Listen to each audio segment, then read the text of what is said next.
Assalamualaikum warahmatullahi wabarakatuh. Perkenalkan, nama saya Lulu Anjarwati dari PT IKA 2A. Dalam video kali ini saya akan menjelaskan merancang topologi jaringan.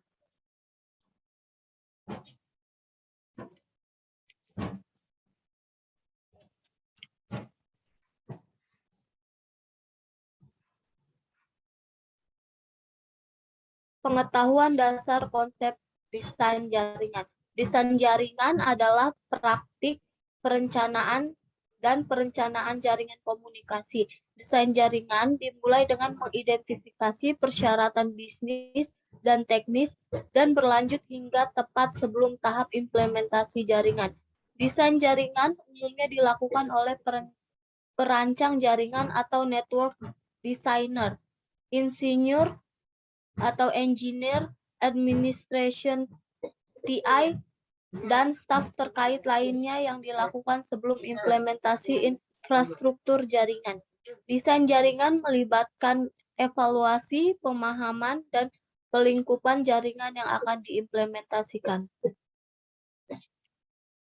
Selanjutnya, pengetahuan dasar konsep desain jaringan. Tujuan utama dari desain jaringan adalah untuk memenuhi kebutuhan komunikasi data sambil meminimalkan biaya dan untuk mengurangi kemacetan serta meningkatkan kinerja jaringan komputer dengan cara segmentasi.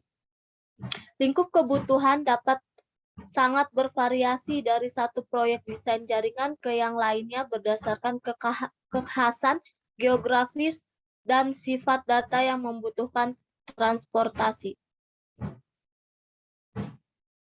Selanjutnya yaitu jaringan untuk kebutuhan bisnis.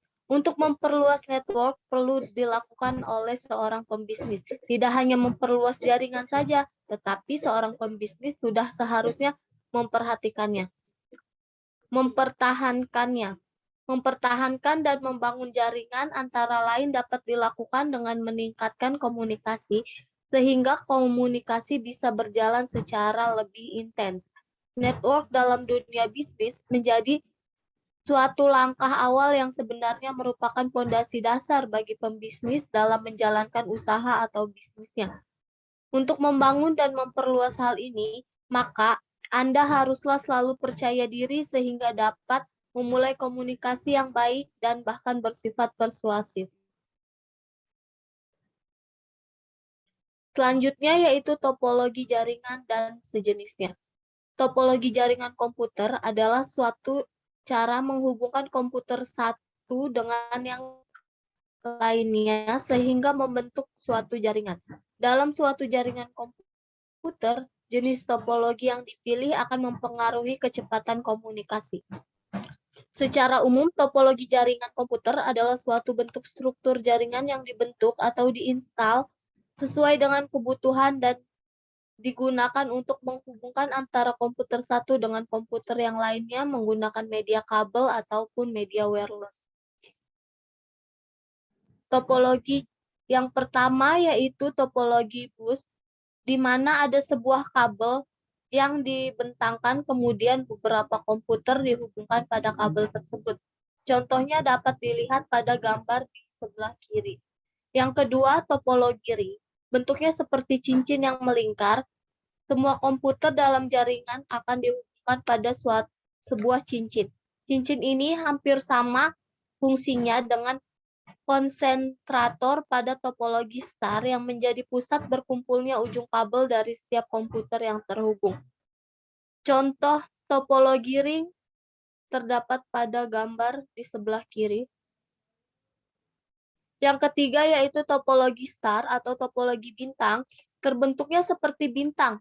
Sebuah alat yang disebut konsentrator bisa berupa hub atau switch menjadi pusat, di mana semua komputer dalam jaringan dihubungkan ke konsentrator ini. Contoh gambar topologi star ada di sebelah kanan. Yang keempat ada topologi mesh, adalah topologi yang tidak memiliki aturan dalam koneksi. Topologi ini biasanya timbul akibat tidak adanya perencanaan awal ketika membangun suatu jaringan. Selanjutnya yaitu topologi jaringan tree. Topologi jaringan komputer yang secara hierarki merupakan kombinasi dari topologi bus dan topologi star. Jadi, setiap topologi star akan terhubung ke topologi star lainnya menggunakan topologi bus. Yang keenam ada topologi jaringan hybrid. Topologi ini merupakan gabungan dari dua atau lebih topologi yang berbeda dan berpadu menjadi satu bentuk baru pada sistem jaringan komputer. Selanjutnya yaitu pemilihan penggunaan sistem kabel atau wireless. Kabel merupakan komponen penting dalam jaringan. Ada beberapa tipe kabel yang digunakan banyak orang yaitu UTP, yang kedua koaksial, yang selanjutnya ada fiber optik. Perangkat penghubung data nirkabel diperlukan agar perangkat bergerak atau mobile device. Dalam komunikasi satu dengan yang lainnya, magnet merupakan suatu model jaringan tanpa kabel atau wireless dari perangkat mobile yang bergerak secara dinamis dan kapan saja tanpa menggunakan infrastruktur yang tetap. Cara menghitung physical dan financial constraint. Salah satu untuk menghitung physical and financial constraint itu dengan cara memperhatikan resiko-resiko yang terjadi termasuk dari segi keamanan dalam sebuah jaringan.